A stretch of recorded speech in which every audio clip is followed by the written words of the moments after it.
The year was 1878, and the silence of the Texas plains was a living thing. For Elias Vance, it was a constant companion, a heavy blanket woven from dust and grief. His ranch was a scratch upon the vast, unforgiving canvas of the land, a testament to 5 years of relentless labor and a loneliness so profound it had its own weight. The wind, his only regular visitor, howled around the corners of his small, sturdy cabin, speaking a language of desolation he understood perfectly. It whispered of loss, of the grave on the low hill where his wife Martha lay, taken by a fever that had burned through their dreams like a prairie fire. Elias was a man whittled down to his essential parts. The softness had been scoured from him by sun and sorrow, leaving behind a framework of quiet competence and unending routine. He rose before the sun painted the eastern sky in bruised shades of purple and rose, his movements economical and practiced. He mended fences that the land and the cattle seemed determined to destroy, drew water from a well that threatened to run dry each summer, and tended to his small herd with a grim dedication that had little to do with hope and everything to do with simply continuing. His world had shrunk to the boundaries of his property, his heart to the size of a stone in his own chest. He had come here with Martha, full of plans for a future that bloomed as brightly as the wildflowers after a spring rain. They had built the cabin together, their laughter echoing in the frame before the walls went up. Her hands had planted the stubborn little garden that he now neglected, its withered vines a daily reminder of all that had perished.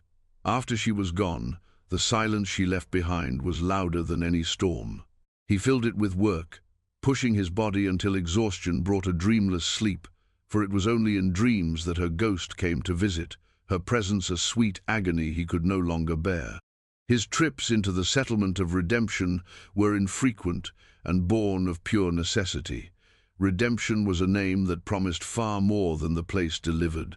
It was a clot of dusty buildings on the artery of a cattle trail, populated by men whose faces were hard with opportunism and women whose eyes held a weary resignation. It was a place of loud noises and raw whiskey, of casual cruelty and desperate bargains.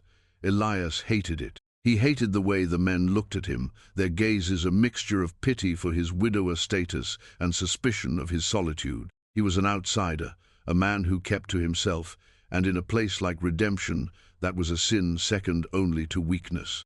On a blistering August day, when the air itself seemed to shimmer with heat, the last of his flour ran out.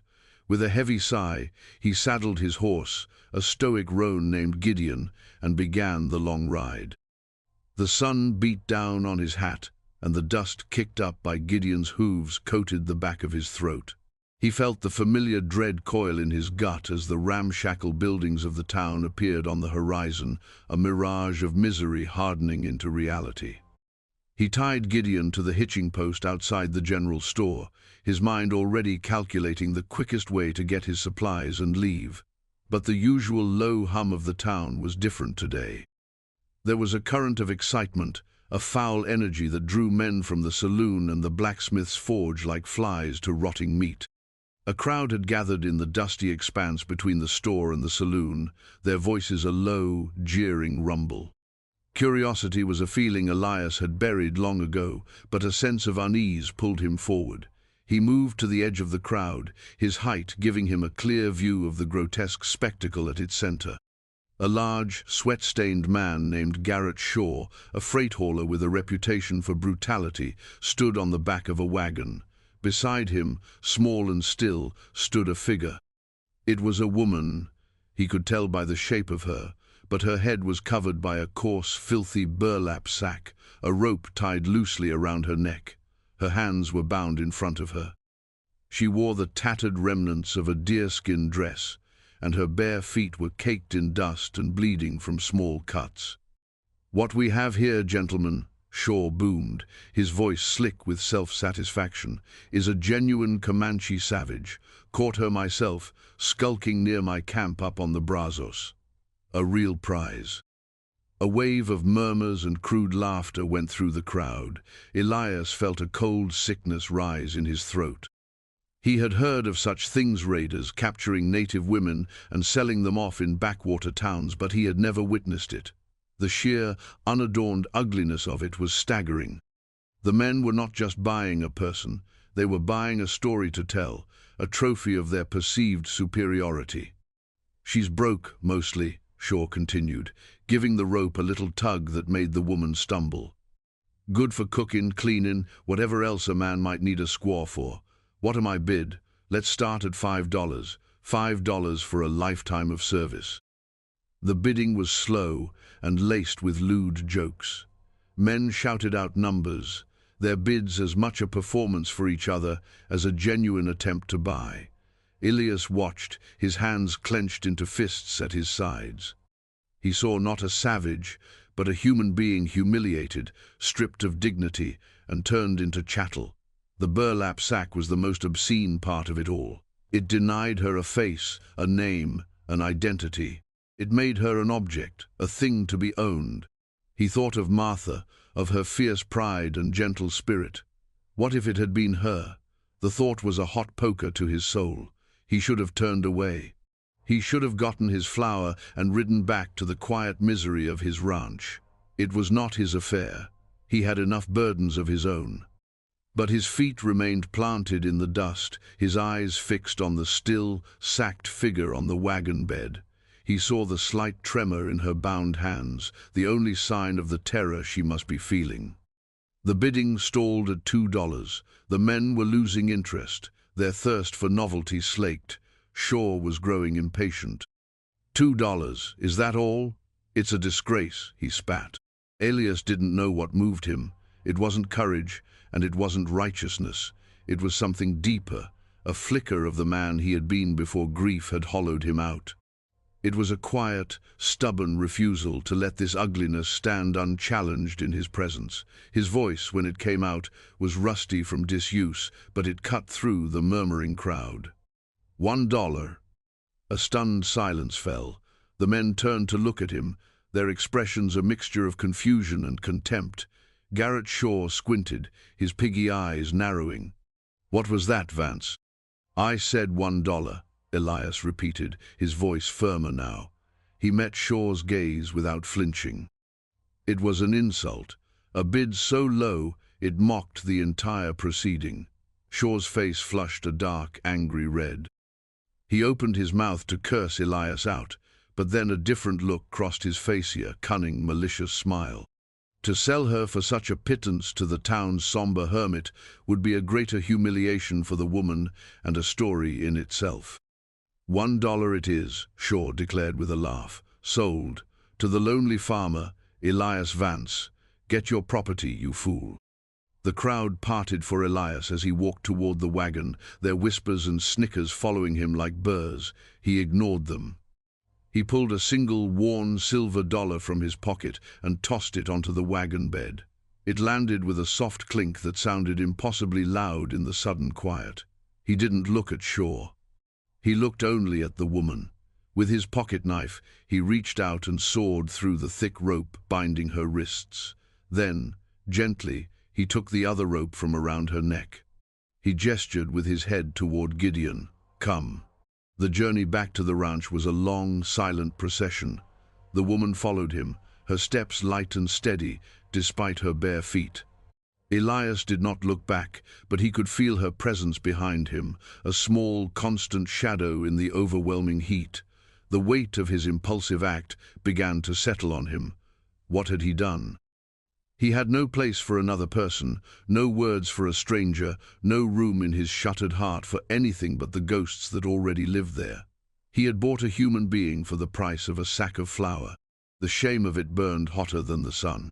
When they reached the ranch, the familiar landscape felt alien. The silence was no longer empty. It was filled with a tense, uncertain presence. He dismounted and led Gideon to the trough, his movements stiff and awkward. The woman stood near the porch, her head still shrouded in that wretched sack, her posture as still and watchful as a hawk's. He didn't know what to do. He pointed toward the small, clean barn. "You can stay in there," he said, the words feeling clumsy and inadequate. "There's a cot, a blanket, I'll bring you water and food." She gave no sign that she had heard or understood. He went about his chores with a mechanical slowness, his mind racing. He brought a bucket of fresh water from the well and a plate with a piece of cornbread and some dried jerky, leaving them just inside the barn door. He retreated to his cabin, closing the door behind him as if it could shut out the complication he had just invited into his life. He sat at his small table, staring at the rough wood grain, until the sun began to sink and the cabin filled with shadows. He couldn't leave her like that. He couldn't let her spend the night with that sack over her head. It was an emblem of her humiliation, and now his own. Taking a deep breath, he walked back to the barn. The plate of food was untouched, but the water level in the bucket was lower. She was standing in the center of the barn, exactly where he had last seen her, a sentinel in the gathering gloom. He approached her slowly, his hands held open and away from his body to show he meant no harm. "I'm not going to hurt you," he said softly, "but it has to come off."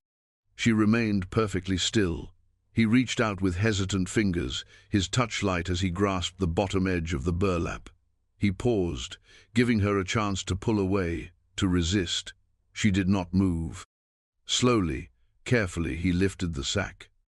The last of the evening light, golden and soft, spilled through the open barn door and fell upon her face. And Elias Vance, for the first time in 5 years, forgot how to breathe. It was not just that she was beautiful, though she was. Her face was a sculpture of proud angles and resilient planes, with high cheekbones and a strong jaw. Her skin was the color of rich earth, her eyes dark, deep, and utterly unreadable. But it was not her beauty that struck him dumb.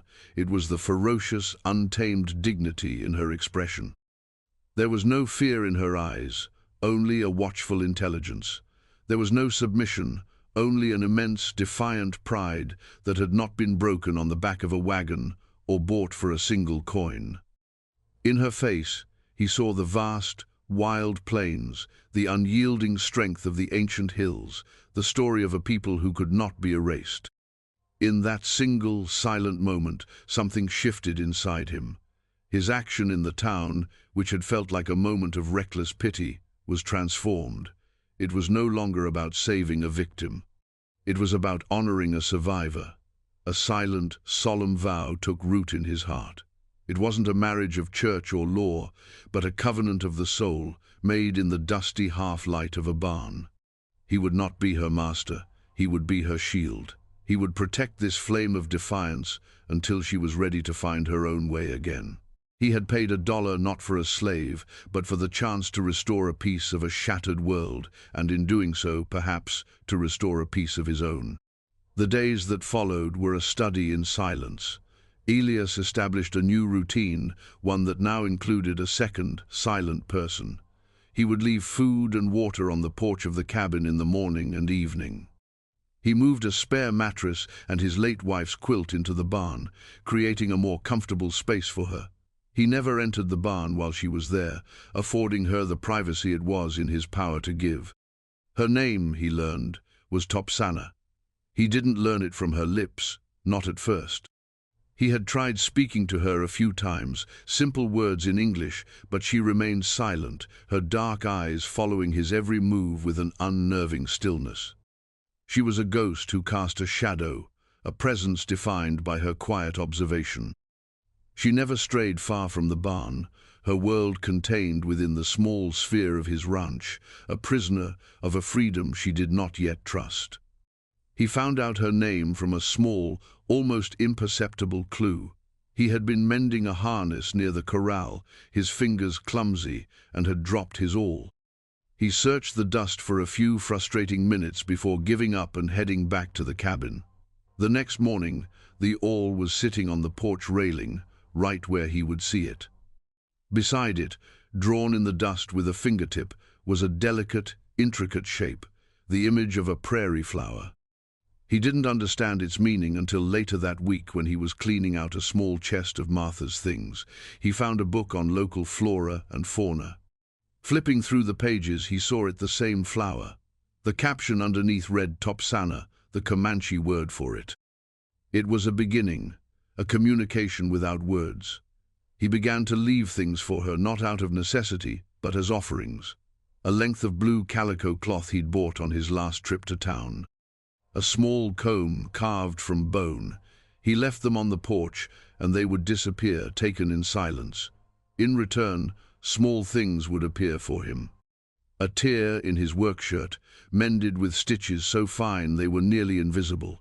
A loose handle on an axe, expertly tightened and secured with a strip of rawhide. They were building a language of gestures, a fragile bridge across the chasm of their two worlds. Elias found himself watching her, not with the eyes of an owner, but with a growing sense of wonder.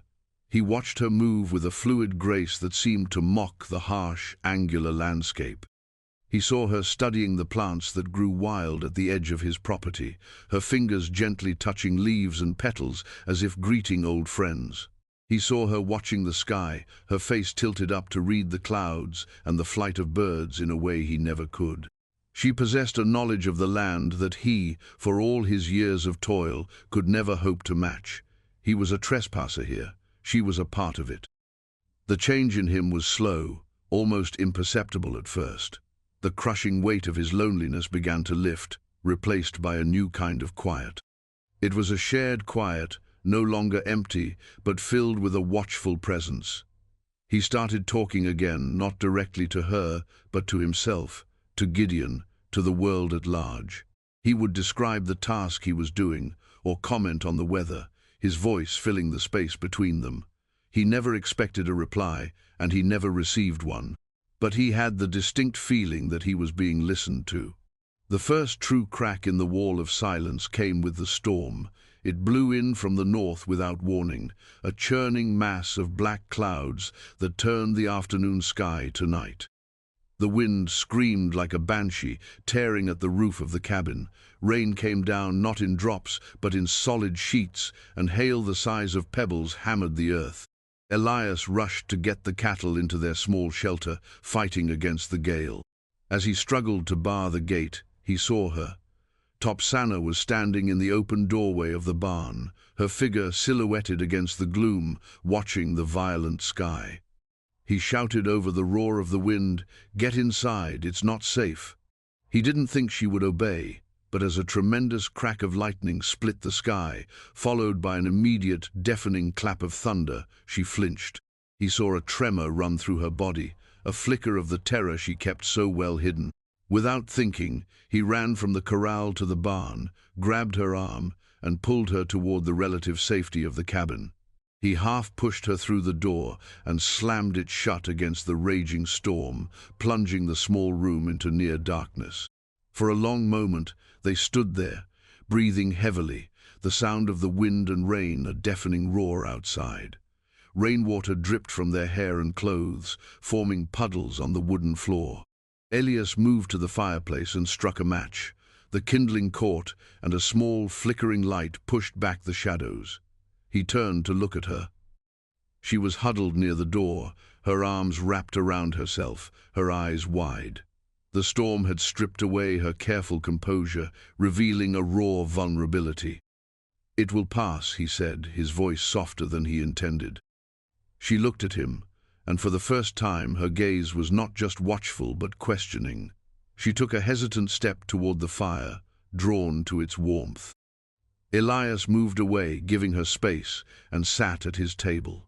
They spent the next hour in that small, enclosed world, a silent truce declared against the fury outside. The storm was a shared enemy, and in their shared shelter they were, for a moment, equals. When the storm finally subsided, leaving behind a world washed clean and glistening, the tension between them had changed. It was no longer a taut wire of mistrust, but something more pliant, more uncertain. A few nights later, Elias was woken by a sound from his own throata choked cry. He was tangled in his blankets, his heart pounding, the ghost of a nightmare clinging to him. It was the dream of Martha, her face pale with fever, her hand growing cold in his. He sat up, breathing hard, and ran a shaky hand over his face. A faint sound from outside his window made him freeze. He looked and saw her silhouette standing near the cabin. She had heard him. Shame washed over him. He had shown a weakness he kept hidden from the world. He expected her to be gone by morning, repelled by his brokenness. But when he opened his door at dawn, she was sitting on the porch steps, waiting. As he emerged, she stood up. She looked at him, then spoke a single word, her voice low and raspy, like stones moving at the bottom of a river. Elias. It was his name, the first word she had ever spoken to him. It was not a question or a statement, but an acknowledgement. She had seen his pain, and she had not run from it. He nodded, his throat tight with an emotion he couldn't name. Topsana, he replied, speaking her name aloud for the first time. It was as if a dam had broken. The words did not come in a flood, but in a slow, steady trickle. She began to speak to him in a mixture of broken English and Comanche words, which he slowly began to piece together. She told him of the raid on her camp, of the terror and the chaos, of being torn from her family. She spoke of her husband, a warrior named Kuruk, and her small son, Ahanu, and how she did not know if they were alive or dead. Her grief was a raw, open wound, and in sharing it, she gave Elias permission to touch his own. He found himself telling her about Martha. He spoke of her laughter, of the way she believed in him, even when he didn't believe in himself. He talked about the plans they had, the children they had hoped for. He spoke until his voice was raw, unearthing memories he had buried for years. In the quiet presence of this woman who had lost everything, he could finally mourn. Their shared sorrow became the soil in which a new kind of understanding grew.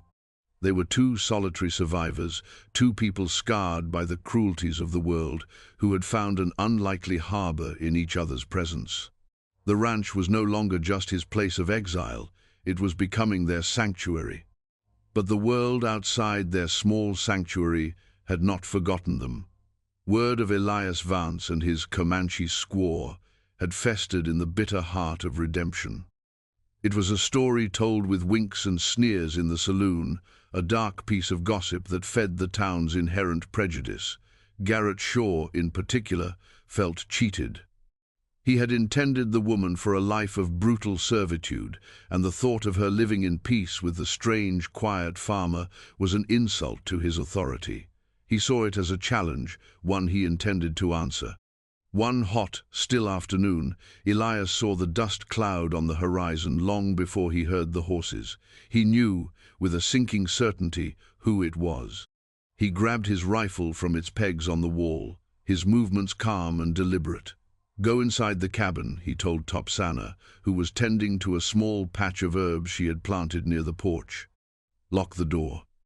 She looked from his face to the approaching riders, and a grim understanding passed between them.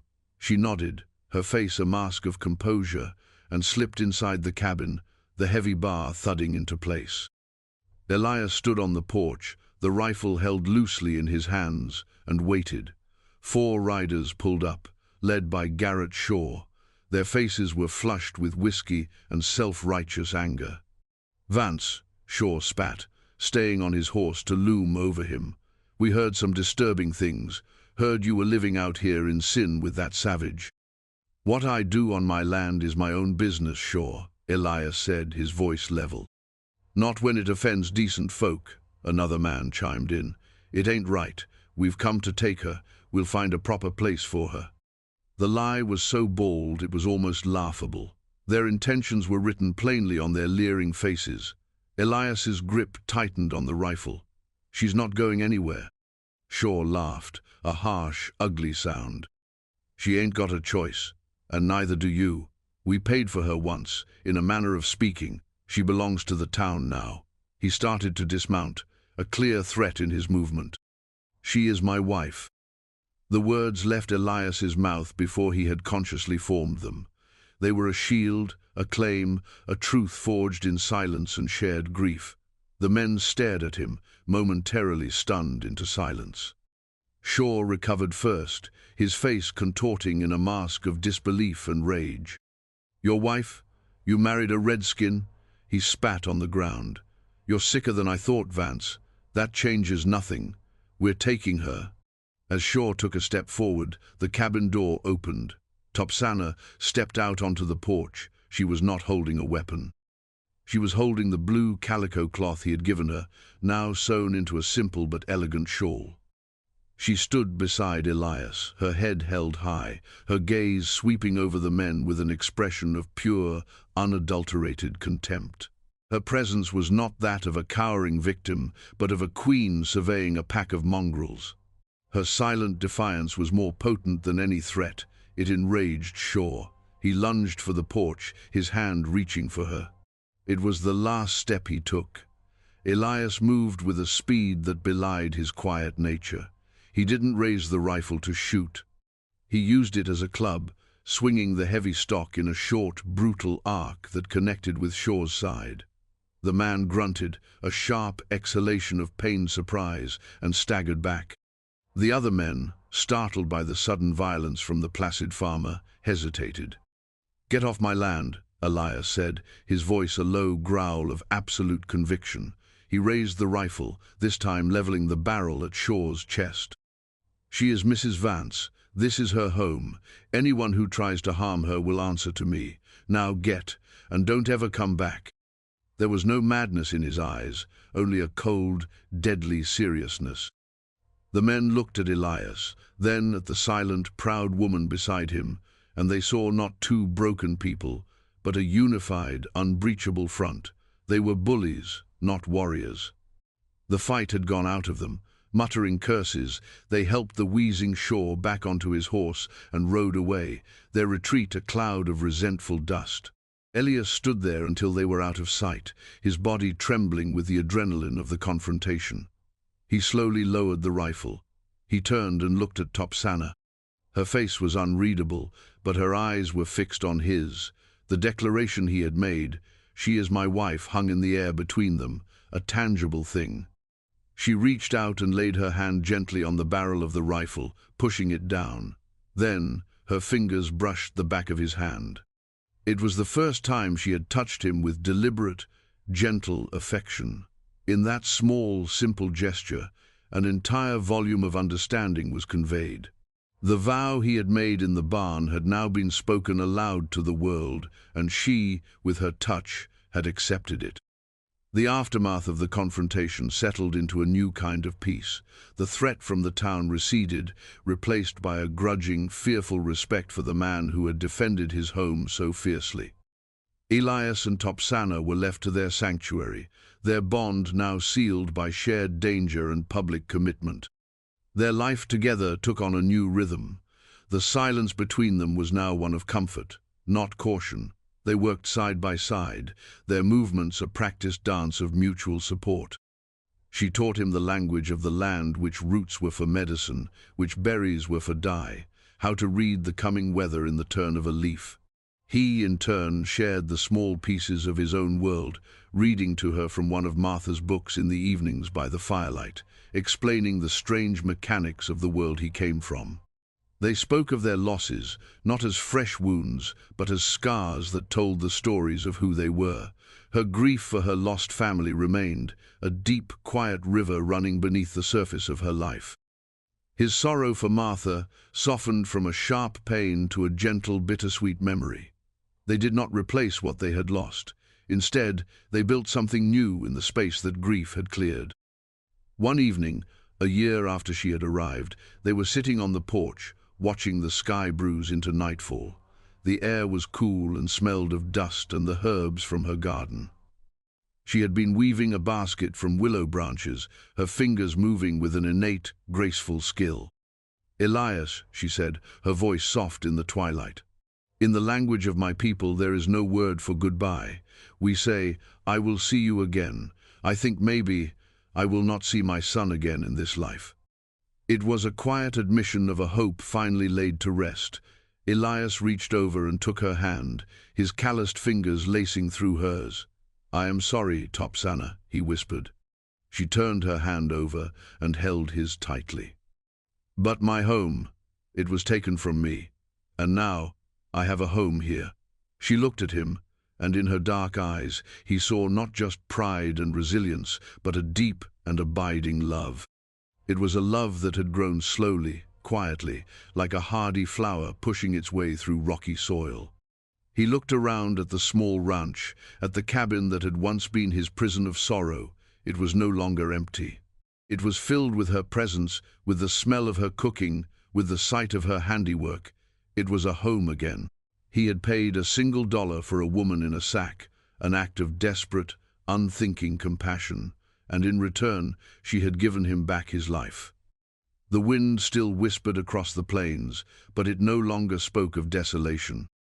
It sang a new song now, a song of two solitary souls who had found each other in the vast, empty wilderness and built a world together. A quiet testament to the enduring power of kindness and the unexpected resilience of the human heart.